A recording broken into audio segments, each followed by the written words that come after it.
flat. So we're going to begin our time together with the prelude. Please feel free to use this time to drop a prayer stone in the water on the chalice table, or into a bowl of water at home if you're on Zoom.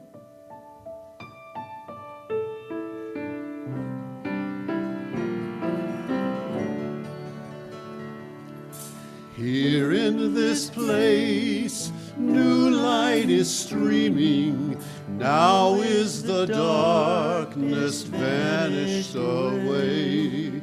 See in this space our fears and our dreamings, brought here to you in the light of this day. Gather us in, the lost and forsaken. Gather us in, the blind and the lame. Call to us now, and we shall awaken. We shall arise at the sound of our name. We are the young, our lives are a mystery. We are the old who yearn for our place.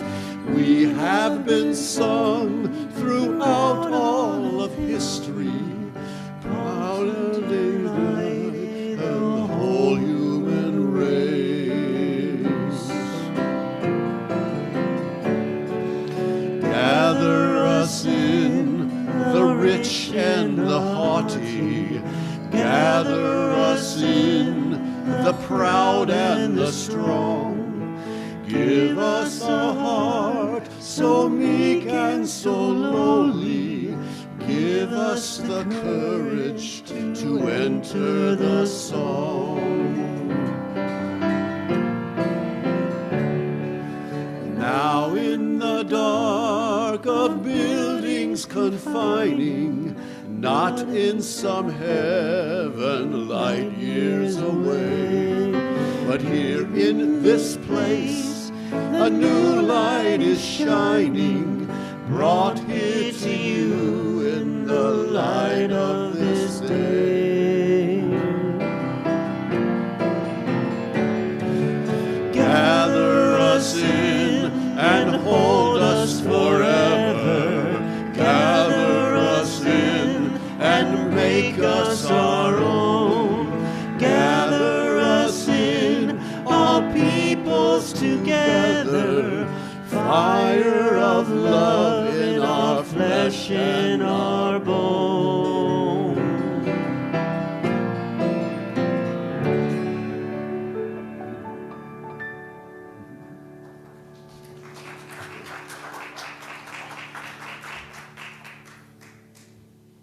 Thank you, guys. Good morning. We gather here in this place to be a sanctuary for each other, a place where we can each be ourselves and be accepted, regardless of anything like our beliefs, race, sexual orientation, and gender identity, just to name a few. It's a place where we can feel safe to let down our guard and open our hearts and minds to all the possibilities in the atmosphere of community. My name is Tacy, and I am so happy to be here today. I've really missed being here, and I wish I could be in two places at once all the time. Yeah. Amen. So I know that, like, sometimes y'all list, like, things that happened today in history, but when I looked, they were all really terrible things. And the only thing that Les found was that today is National Cannabis Day, so 420 and all that. But I'm going to go with, hey, today is the 110th day of the year. So it's so good to be a part of this loving community. And I want to welcome each and every one of you here And Alan, if we could see who has joined us on Zoom so we can welcome them personally as well.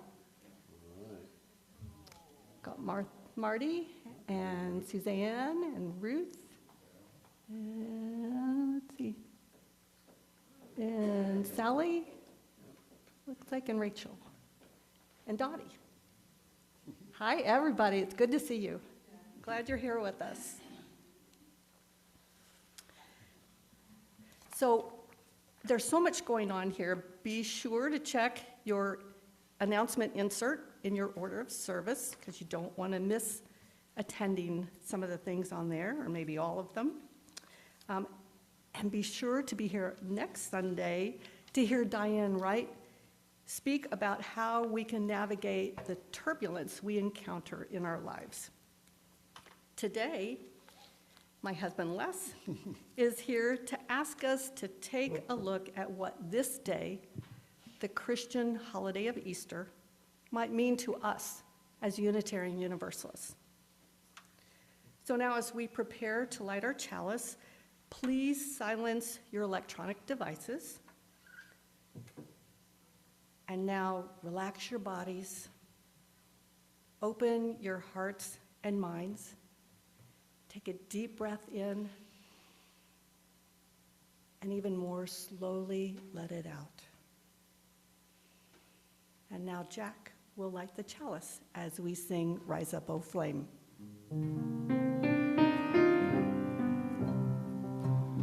Rise up, O flame, by thy light glowing, show to us beauty, vision, and joy. Rise up, O flame, by thy light glowing, show to us beauty, vision, and joy.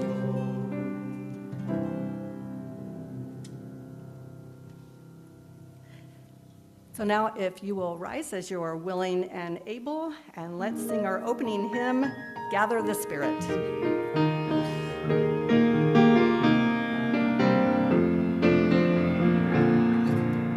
Gather the Spirit, harvest of power.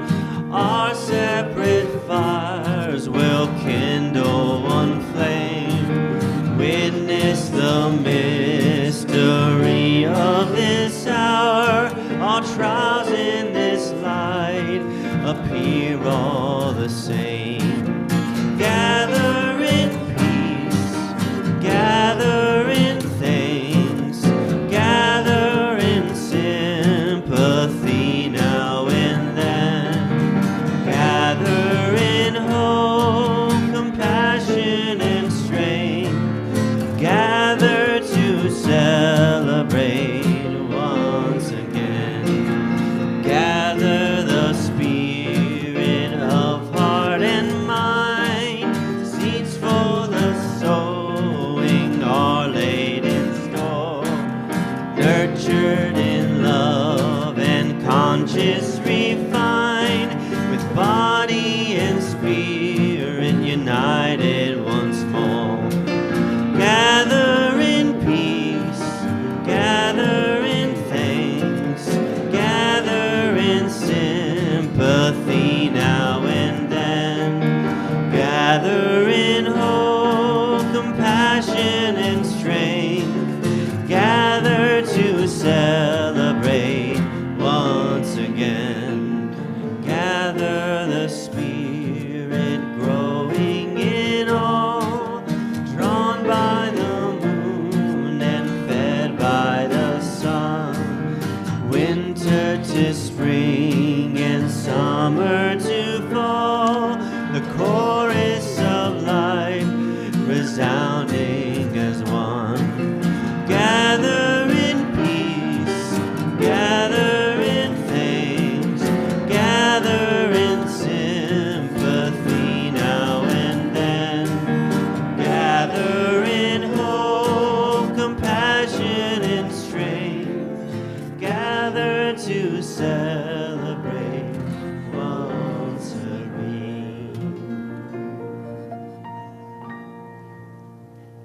Please remain standing as we say our unison affirmation together.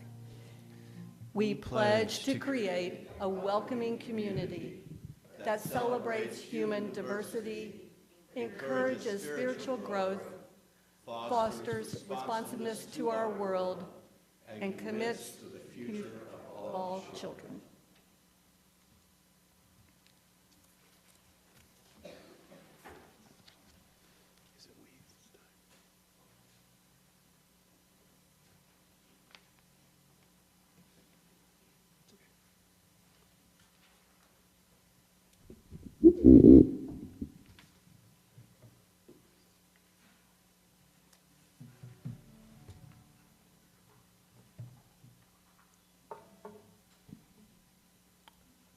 I forgot what part of the service we were in.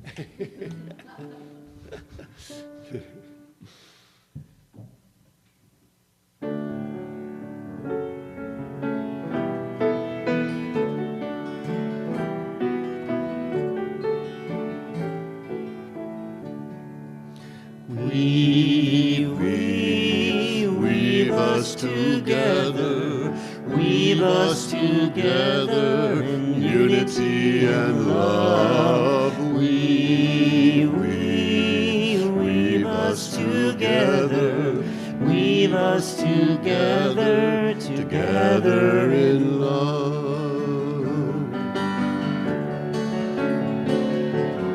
We are many textures, we are many colors, each one different from the other.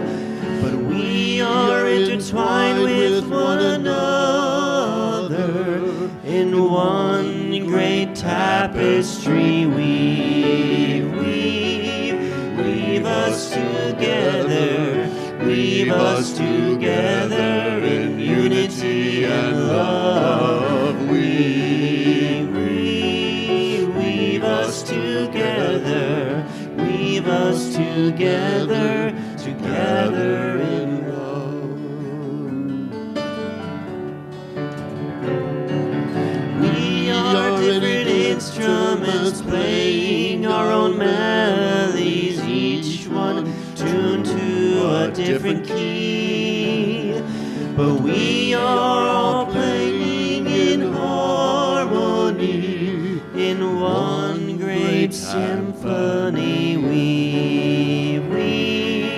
Weave us together, weave us together in unity and love. Weave us together, weave us together, together in love.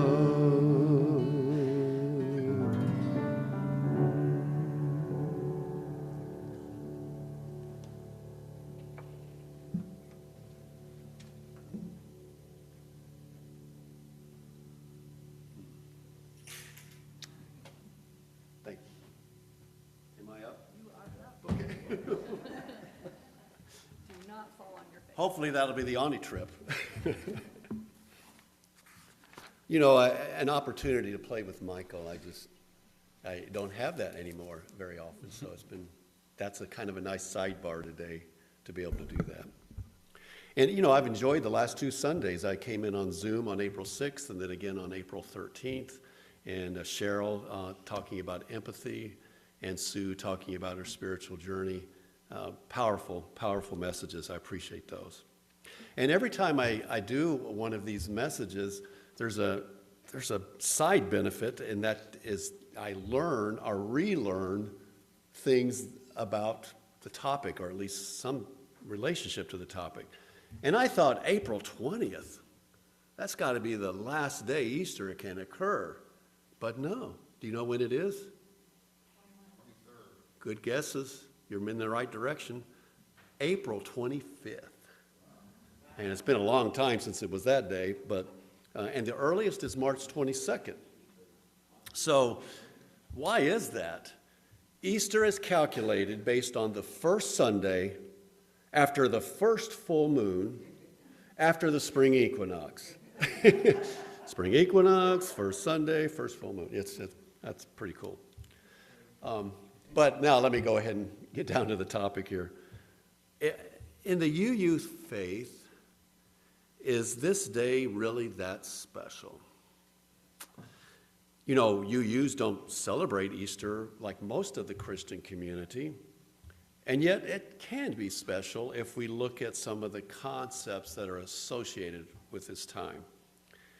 There are many ways people from different perspectives and practices celebrate this time of year. You have the Mahashivaratri in the Hindu faith.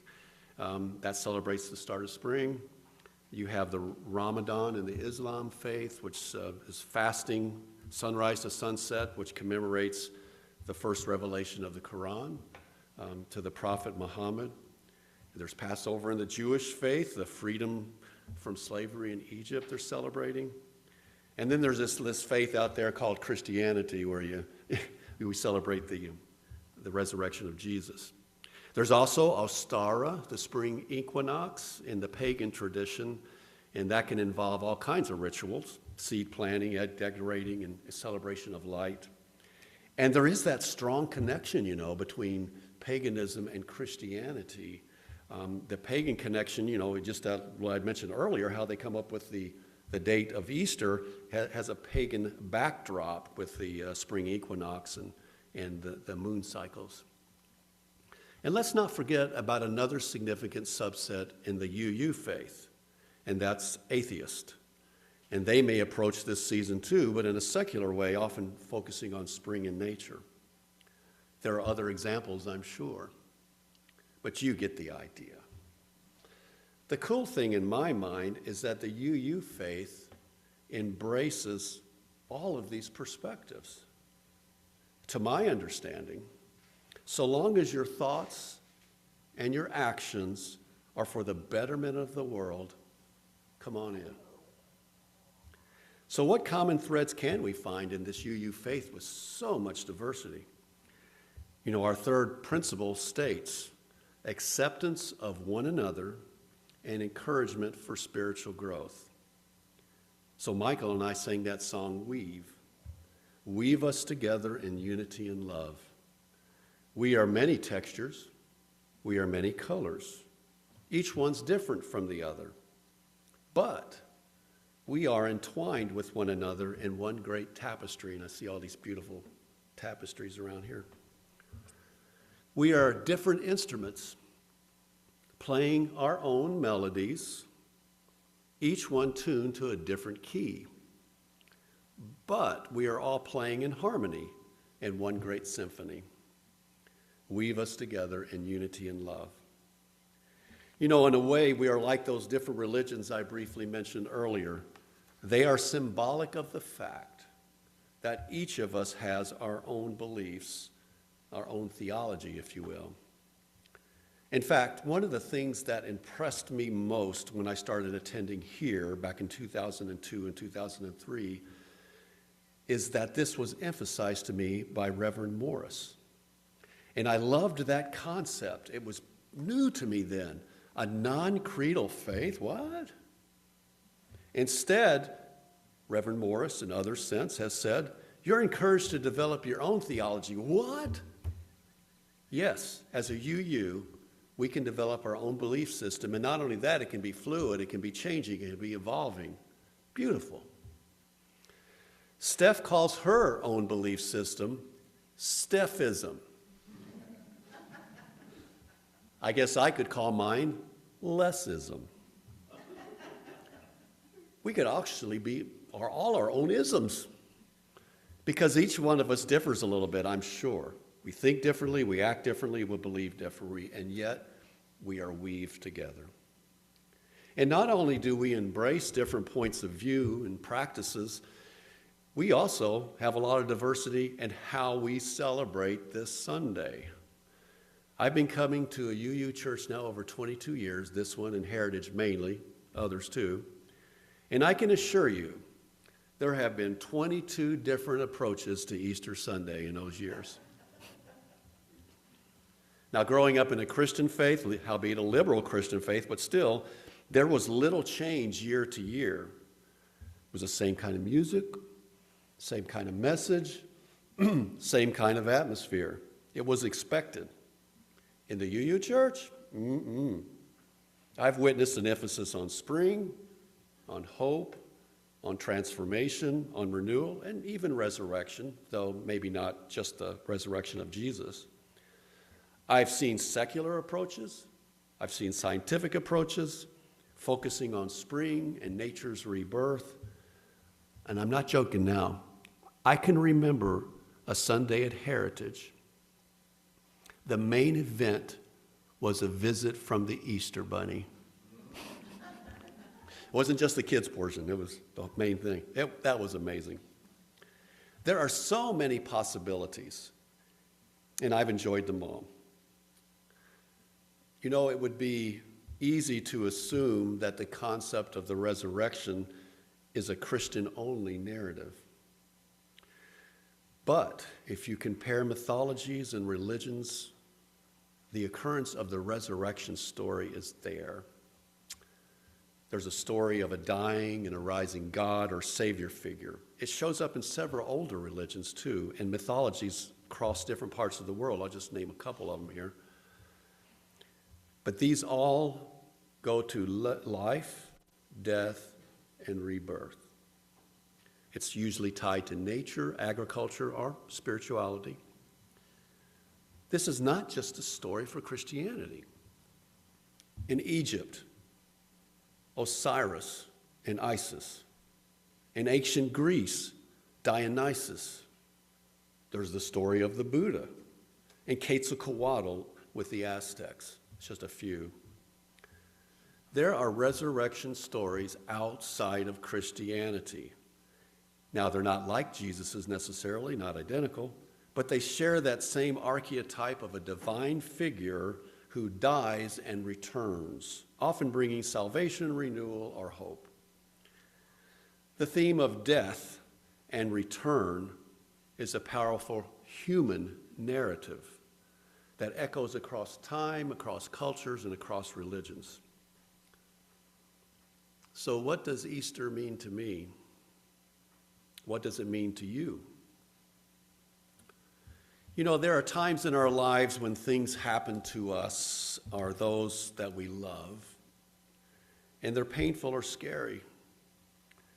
We realize in those moments just how vulnerable we are, how fragile. And when we come out of these experiences, we can sense a renewal of sorts, a new appreciation of life, a resurrection. These experiences are unique to all of us, but we all have them. I call these crossroad moments where we realize what could have been or perhaps even was, but out of which we came out stronger, rising to start again, finding new strength in a second chance. The phrase that comes to mind for me is out of the ashes.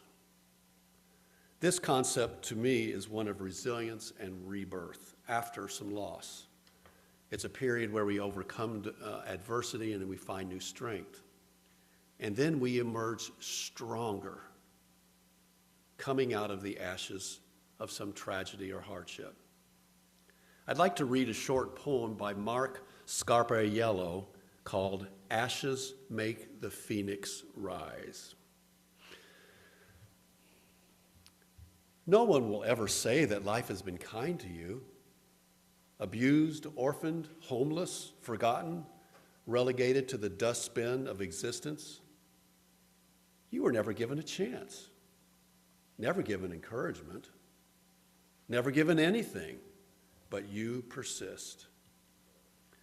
Because ashes make the phoenix rise, and scar tissue is always stronger than the original skin. And you know that your story is far from over. You are finally beginning to come to terms with what once was and what can now be. You know that in your heart that your harrowing journey has only prepared you for what will come next. I see you rising and rising from the wreckage that was once your life, and finally stepping back into the light from whence you were born. Rise, little phoenix, rise. and reclaim all that has been taken from you, because all of us are waiting to see the person you were truly born to be. That poem captures the essence of resilience, drawing upon the imagery of the phoenix. To me, it's about resurrection. I want to share two personal stories with you that will hopefully demonstrate what this means to me. The first story is recent. In fact, I mentioned it briefly over Zoom back here on April 6th. It had just happened a few days before at that time. On the morning of April 2nd, Steph and I took a walk with one of our dogs, whose name happens to be Phoenix. The same name as that poem was focusing on. And I want you to know that Phoenix actually has her own Out of the Ashes story, and you'll hear about that on July 27th, because Steph is going to do a service here about service dogs, our therapy dogs, and Phoenix's story. But on April 2nd, we were walking Phoenix, and we decided to take a little different route than usual. Why not? Let's go down one other block. Let's just do it. So we went down to the next street, and we turned right, and we were walking on one side of the street. And on the other side of the street, up in the top of their front yard, was a dog on a leash. It was a pit bull mix. It was a big dog. And we, Phoenix is reactive to dogs, so we were kind of, keeping track and making sure she didn't get. And that dog, when it saw Phoenix, it broke out of that leash. And it broke out of whatever was around its neck, and it just came tearing toward us. And it was fast, and it was strong, and it was clear that that dog was going to attack Phoenix. So the dog's running down that front yard really fast. In about 1 or 2 seconds, it's already at the edge of the street. And all this happens, all at once. And then this guy driving a car comes down the street right here. And just as that dog's ready to cross that street, the dog right in front of that car, and it gets hit, and it goes underneath the vehicle. Wow, it happened so quick, And the lady on the front porch that had the dog chained up, she started screaming, and she ran down, and she got under the car and finally got the dog out from under it. And Steph was giving instructions about, where to take it, and her another lady that lived with her there was backing out their car and getting it ready to take to the hospital. It was still alive. It was just really, really immobile. And we learned during all this that was going on that lady didn't even own that dog. She had started watching it for a friend one day before. One day. And all of this happened so quickly. Now, once we got past that and they were driving off to the hospital, Steph and I were walking home, and we started to debrief and kind of defragment what had just happened. We were kind of in shock ourselves. We realized how significant this event could have been. Phoenix obviously could have been attacked, maybe killed. If we had intervened, maybe we would have been injured. We just don't know. And it's just one of those moments where you realize how short life is and how quickly things can change, just like that, how quickly things can change. And then we started thinking, now, we decided to go down this street last minute, and that man who was driving that car, he said he had rerouted because of a Rumpke trash pickup truck. And then the lady on the front, up in that front yard had just taken that dog in one day before. All these things just kind of out there. And it all came together for this one event that, in a way, was life-changing for us. As of the Sunday after that event, the dog was still alive, immobile, in tremendous pain. I don't know how that dog is doing now. I felt so bad for it, and Steph did too.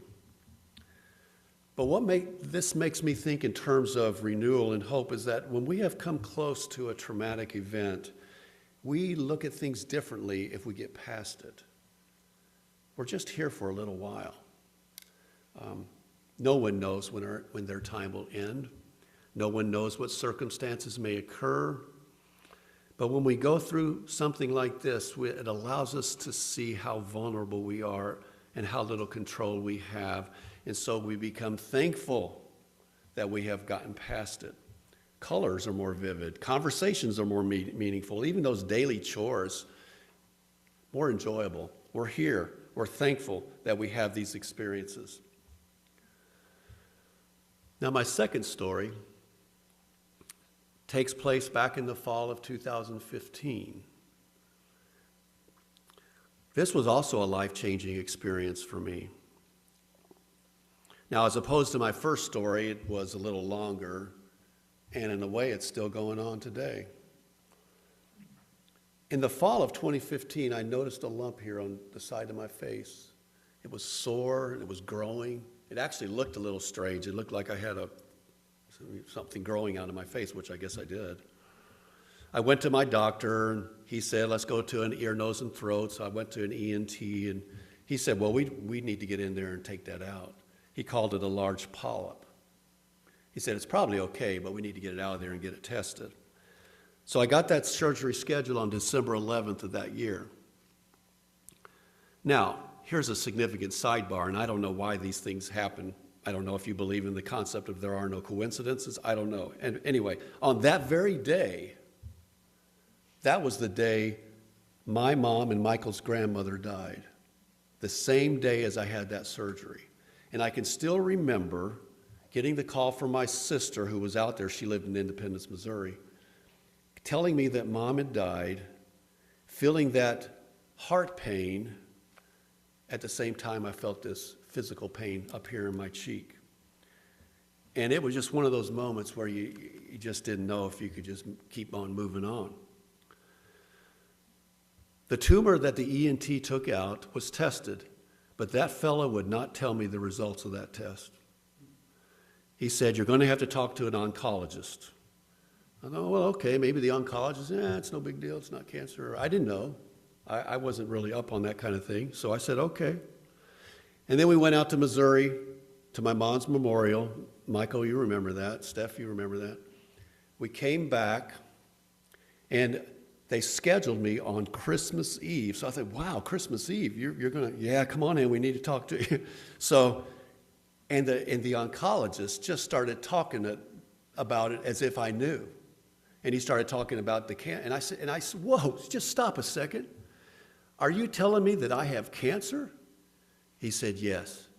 And he looked at me like, you weren't told that you have cancer? And he was kind of upset, but he still just continued on compassionately, and he's a very compassionate doctor. And he took me through the process. But I didn't remember much of it. Steph was there taking notes. What I do remember from that conversation from that oncologist was 3 to 5 years. Most of my patients that have this particular cancer, with all the treatments we can give you, live 3 to 5 years. That's, oh God, that was my takeaway. So in that moment, it was like one of the things, everything comes to a standstill. And you just can't listen anymore. So you let somebody else try to do that for you. So day by day, Steph and I worked with the doctors and the medical professionals. We even took Tai Chi.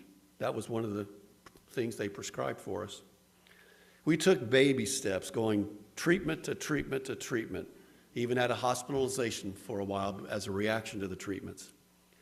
But after they were all done, the cancer was gone. It was something like a miracle to me. Another chance, a renewal, a transformation. At times, I'm still amazed I'm here.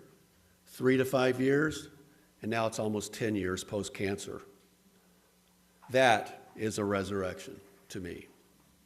My life before cancer, my life after. Now, I still have to keep going back for testing, but I'm just happy for the days I have. Now, perhaps some of you have had similar stories, those before and after stories, those before and after rising out of the ashes kinds of events. In this light, we all have Easter-like moments. We're all vulnerable. Life is inconsistent. Outcomes are unknown. And yet we can move through those moments and find some renewal. So, what Easter means to me has really changed over the years. Growing up, the story of Jesus' resurrection, the hope of life after death. I still honor that approach to Easter, if that's yours or somebody else's approach. It was meaningful to me for a time, but new understandings and hope and new transformation vignettes have evolved for me now over the years. That's there as a wonderful backdrop, and now I have this in the UU faith. But as my life has unfolded, the importance of those components of Easter, such as resurrection, hope, second chances, are more and more meaningful to me. Each day is a gift. Each day is a blessing. Each day I'm grateful to be breathing, moving, talking, singing, living, being. Resurrection moments, before and after moments, renewal. We get a second chance. We can have hope and joy every day. Blessed be.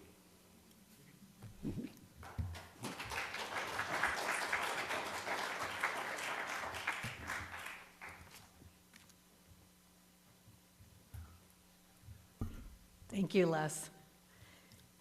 So Les's thoughts remind me of the special meaning this day and this time of year hold for me. I hope everyone here is able to feel something special about it in some way as well. We'd like you to share what this time of year means to you, or any thoughts that came to you during Les's message. As a way of getting us started, I'd like to share this poem by Mary Oliver. And I know the order of service says something different. Just ignore it. And let's go with this poem, Invitation. Oh, do you have time to linger for just a little while out of your busy and very important day for the goldfinches that have gathered in a field of thistles, for a musical battle, to see who can sing the highest note or the lowest note, or the most expressive of mirth, or the most tender. Their strong, blunt beaks drink the air as they strive melodiously, not for your sake, not for mine, not for the sake of winning, but for the sheer delight and gratitude. Believe us, they say, it is a serious thing just to be alive. In this broken world, on this fresh morning, I beg of you, do not walk by without pausing to attend to this rather ridiculous performance. It could mean something. It could mean everything. It could be what Rilke meant when he wrote, "You must change your life." And with that, I open it up to all of you. And I see Tim already has the microphone and has passed it on. Okay, good morning. Something happened this morning that connected me to something that's been happening in the last 4 months. 4 months ago, my husband died, and 2 weeks ago, I had some pretty intensive surgery. And as I walked out of my complex where I live, somebody was walking by and said, "Oh, you're up and you're doing something." And I said, "Yeah, I'm going off to church." And she said, "Oh, well, God is rewarding you for your attention to your health, and God is blessing you, and you are rewarding him by going to church." I said, smile and get in the car. Since Richard died, I don't know how many times from how many people I have heard that he is with God, and that I can rest and be assured that he is happy and he is with God and God is caring for him. And I always just smile and say thank you. But I've never had it happen with such intensity. You know, occasionally somebody will say, God bless you, or something. But in the last 4 months and up until this morning, it's constant. And every now and then I want to say, stop. I don't, and I just say thank you. But it's sometimes challenging to be us in a world that seems to be dominated by God. God is doing everything. God fixed Richard, sent him to heaven. God didn't fix Richard and send him to heaven, and God fixed me. And anyway, I'm rambling, but it's all the way down here I was thinking about, God, what is this constant need to give me God? I guess they mean well in most cases, yeah. Right. It's just, eventually you think, one and think, stop. Yep. That's what I really want to say. That's not who I am. Right. Thank you very much, but that's not who I am. Right. Ruth, turn your mic on. Ruth, turn your mic on. Ruth, did you want to say something? She raised her hand. Oh, she just needs to take the. Turn it on. There I you go. was waving at the dog, but I would like to make a comment. If the barking was a problem. Let me get back on when they quit barking. Oh, okay. As a dog barking, is that what I heard? Okay. Got one over here. Oh, Lindsay.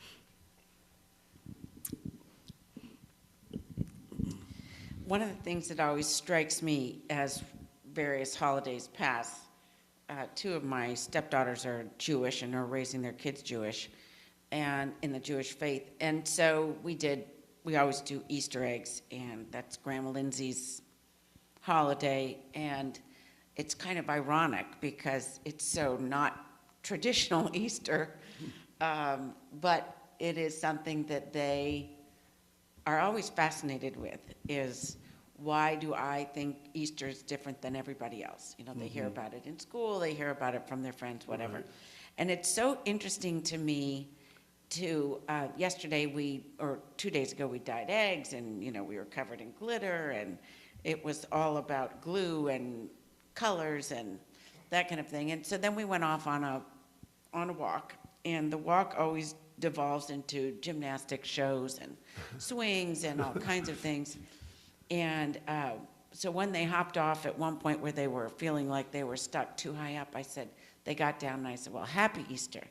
And they looked at me and they said, well, why are you saying that now, Grandma? And I said, because no broken bones, no blood. That's a really good thing. And so for me, Easter is about having the next chapter be something to celebrate. And I said, anytime I get with you guys is something to celebrate. And so they went off about their business, and we wandered our way home, and I hear her say to her mom on the way out the door after they came back to pick them up, she said, you know, Mom, actually, Grandma has Easter every day. And Tova raises an eyebrow. She said, she does? Is it for the chocolate? and Chloe said, nope, it's not for the chocolate. It's for the chance to just have it be a good day. And I thought, you know what? I hadn't said that to her, but that's exactly, for me, how it managed to show itself. I grew up in a very Catholic town, and Easter was a very big deal, and I didn't have any problem with them having it be a big deal, and it was really about a family gathering for us. So it is interesting when we talk about how it makes us feel, how people then internalize it and kind of spout it back to you. And so for different faiths to watch it, and particularly, I guess, for me, having grown up as UU, Right. I didn't really have that opportunity where resurrection and life after death was really an issue. So for me, it's much more about the celebration of a new day. Right. The way you unwrap your past is probably different from the way I unwrap my past, for sure. Yeah. Well, see, I come from a small town, and every year there was a sunrise service. And when I mean sunrise, I mean sunrise. Right. 5:30 or whenever the sun comes up, you were there. Yep. And I think, as I remember, we went to a different church each year. And there was all kinds. There was Baptist, there was Christian church, there's Methodist, Presbyterian, et cetera. But it was hosted by, et cetera. And my brother and I usually sang. Unfortunately, he's a baritone bass, but nothing else. But there were tenor parts, and I had to sing tenor at 5:30 in the morning. And those of you who sing understand what that means. Yeah, that's not. That is not. That's not happening. Well, no, it happens, but it occasionally Not for me. sounds like you're. It sounds like you're yodeling. You know. Les, I appreciate your message, and I was thinking while I was listening of how much we love stories, Yes. and personal stories are even more effective, and they bring home the message so much more vividly than an abstract commentary on something or other. So thank you for incorporating those personal stories into your message. Oh, you're welcome. Thank you. Thank you very much. I'll let Jack. Suzanne. Well, I always look forward to Easter because some friends of mine and I get off in this little joke routine. We were all former newspaper beat reporters, and when you're a beat reporter for a newspaper, you can't rest any day until you make sure that the other paper doesn't have some news you missed. And we always envision being the local news reporter in Jerusalem, and on Sunday morning you pick up the other newspaper and the banner headline says Christ is risen, and you missed it. That's hilarious. I love that. Easter for us was always, the family all got together. We got together for all the holidays, and it was a big celebration. And part of the family was very Christian, and part was not. We were part of the not. And I can remember somebody saying to my mom something to the effect that, well, why do you even bother with celebrating? My mother said, well, there's a rebirth every year, and you see it, whether you want to call it a resurrection or whatever. Right. But she said, just look outside and look at what's happening all around you, and that's reason enough to celebrate. Very good. Thank you. You ready, Ruth? No, turn your Unmute mic yourself. on. There you go. Yeah, I'll talk fast before they bark.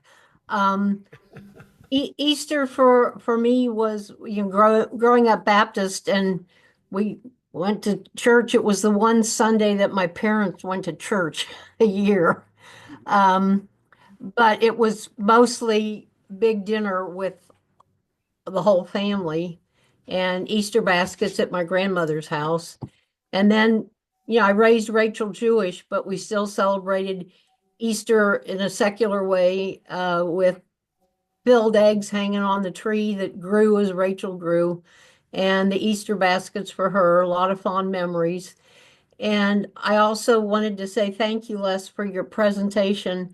I felt like you were preaching to me and Rachel. We definitely have been through fire and ashes recently, and we're coming through, and we've realized we do need to make some changes and adjustments so that we can face hard times like this again in the future. So thank you very much for such a meaningful message. I appreciate it truly. You're certainly welcome, and thank you.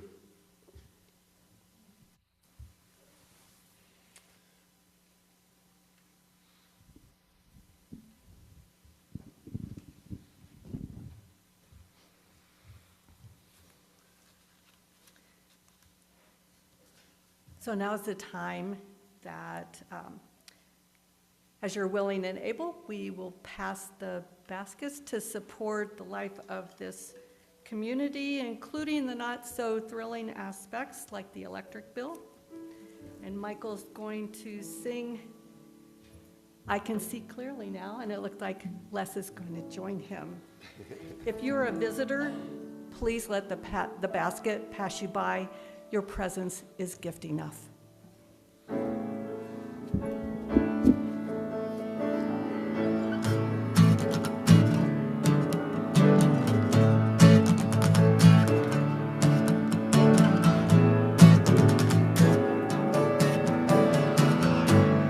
I can see clearly now the rain is gone. I can see all obstacles in my way. Gone are the dark clouds that had me blind. It's gonna be a bright, bright, bright, sunshiny day. I think I can make it now, the pain is gone. All of the bad feelings have disappeared. Here is the rainbow I've been praying for. It's gonna be a bright, bright, bright, sunshiny day. Look all around, nothing but blue sky. Look straight ahead, nothing but blue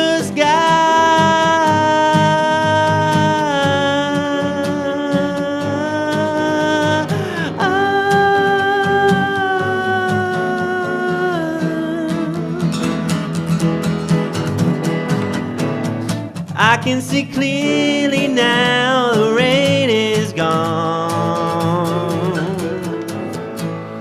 I can see all obstacles in my way. Gone are the dark clouds that had me blind. It's gonna be a bright, bright, bright, sunshiny day.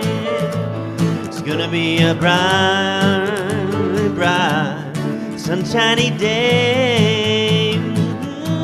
It's gonna be a bright, sunshiny day. It's gonna be a bright, bright, sunshiny day.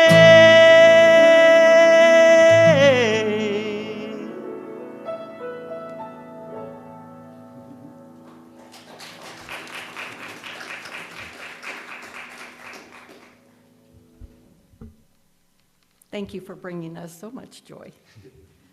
And thank you for your generosity. So as I mentioned in this morning's welcome, we gather here to be a sanctuary for each other, a place where we can be ourselves and feel safe to let down our guard, knowing that we are amid family who will celebrate our joys, encourage our dreams, and help us hold sorrows to lighten their weight. So if you'll raise your hand, and Tim will bring the mic around to you for any joys and sorrows that people may have. And I'd like to start off by offering two quick joys.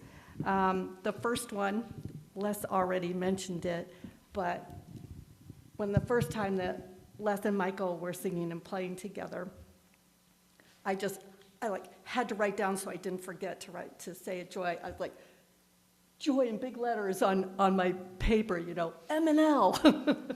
Because, oh my gosh, these two started back when Michael was like 15, except Michael played even younger, okay.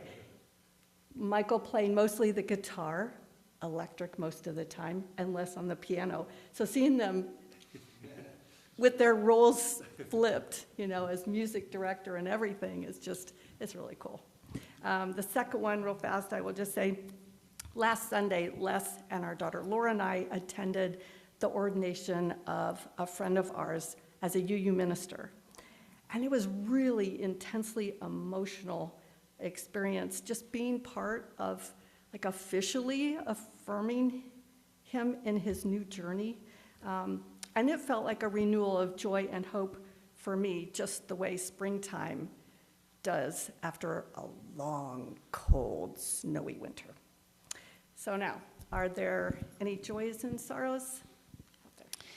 I'm Lindsay, and most of you know that I had a mad dash back out to the East Coast over the last 10 days because my mom was ill, and she's the primary caretaker of my dad.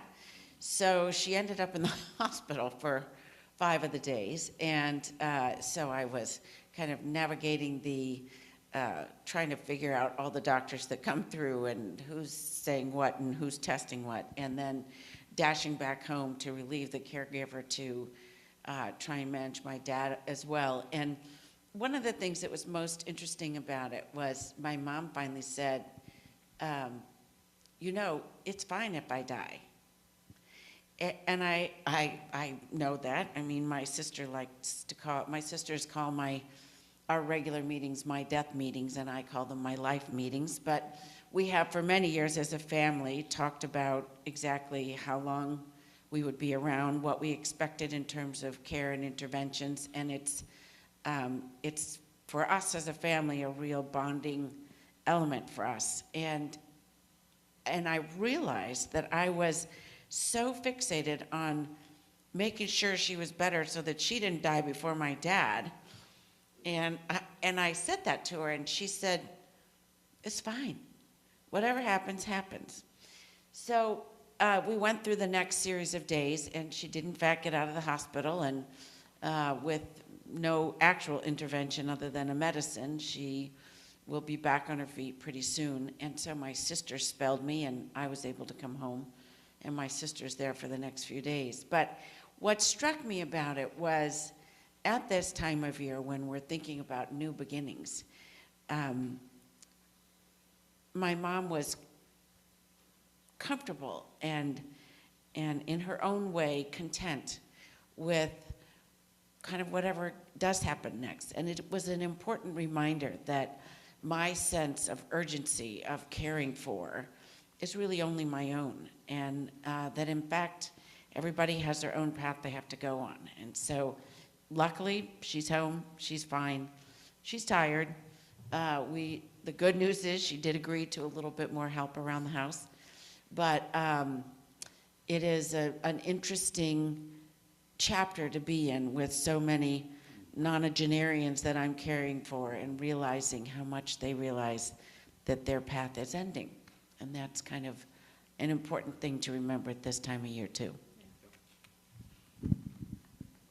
Gee, thanks. I'm 83. I'm not going to make it through the day.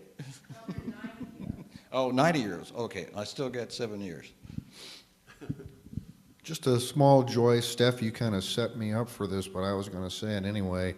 Les and Michael, I just thought to gather us in this morning was just tremendous. I'd like to hear that again sometime. Isn't that such a cool song? I love that song. On a completely different note, I just want to say yesterday for the first time I went to a hands-off rally in March, and it was the most invigorating experience I've had for a long time. It was exciting, the speakers were dynamic, the signs were, boy, they were dead on, and some of them were pretty comical and some were a little off color, but they were great. And it was very much a multi-generational thing. I'm telling you, I saw a lot of gray and white heads out there, and I saw a lot of young people, college-age people. It just felt so good to see so many people, so many ages with so much to say. In fact, on NPR this morning, they said that the one rally, and I forget where it was, is that Woody Guthrie? This land is my land. That's what there's, and then they said they changed the my to our land. And you can say my later, but that's, And went real quick before I give it to Tom. I'm really upset. I know we're supposed to have separation of church and state, but do they need to go into the churches? It's been approved now. You can go into churches and get migrants. You can go into schools and get migrants and hospitals. I mean, I can't live with that. Yeah, I have a sorrow that has a joyful element too. On Friday morning, my son Ben was in a motorcycle accident and ended up with a temporal lobe skull fracture. The joyful part is that the CAT scan was negative. There's no brain bleed. He's going to be okay, but he's in a great deal of pain, and he can barely open his mouth. But he told me this morning that he's declared himself an Easter miracle. So I'm going with that. And Ben's my best gift to this world. And anyway. Glad he's going to be okay.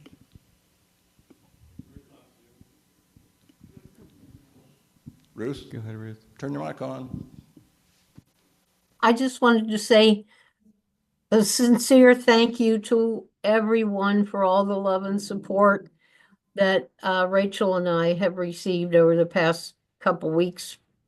It's meant so much, and it's really helped me to come through this difficult time, and I don't know what I would have done without knowing that all of you are there when times were really tough. I just visualized faces and remembered emails that I've gotten from people and phone calls, and it was so helpful. So thank you very much.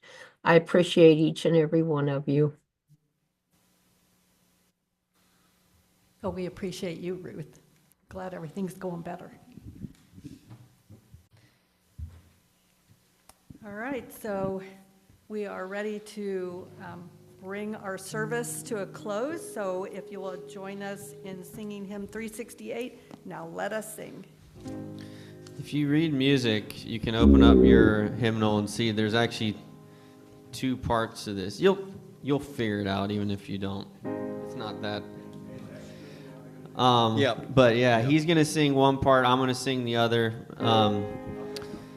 And you'll figure it out. It's a fun song. Here we go. Now let us sing to the power of the faith within. Sing to the power of the faith within. Lift up your voice. Be not afraid. Sing to the power of the faith within. Sing to the power of the hope within. Sing to the power of the hope within. Lift up your voice, be not afraid. Sing to the power of the hope within. Sing to the power of the love within. Sing to the power of the love within. Lift up your voice, be not afraid. Sing to the power of the love within. Sing to the power of the joy within. Sing to the power of the joy within. Lift up your voice, be not afraid. Sing to the power of the joy within.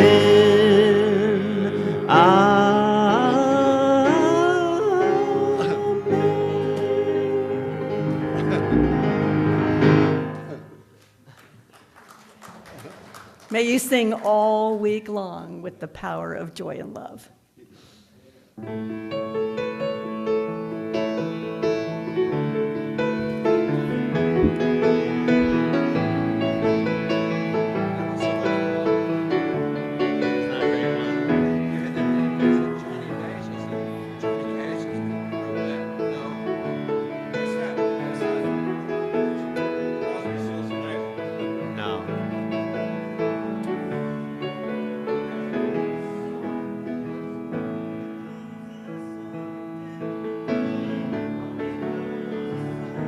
sun. I say it's alright.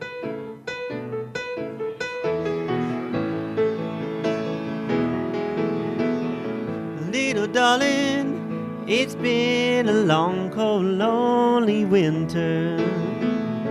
Little darling, it seems like years since it's been here. Here comes the sun, do-do-do. Here comes the sun. I say it's alright.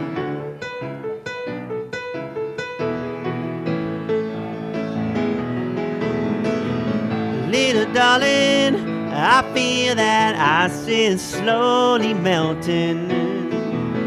Little darling, it seems like years since it's been clear. Here comes the sun, do-do-do. Here comes the sun. I say it's alright.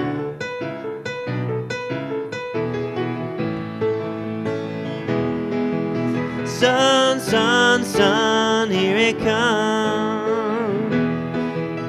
Sun, sun, sun, here it comes. Sun, sun, sun, here it comes.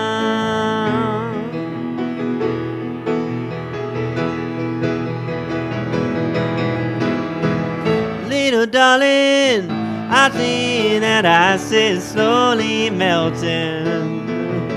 Little darling, it seems like years since it's been here. Here comes the sun, do-do-do. Here comes the sun, and I say it's alright. It's alright. It's alright.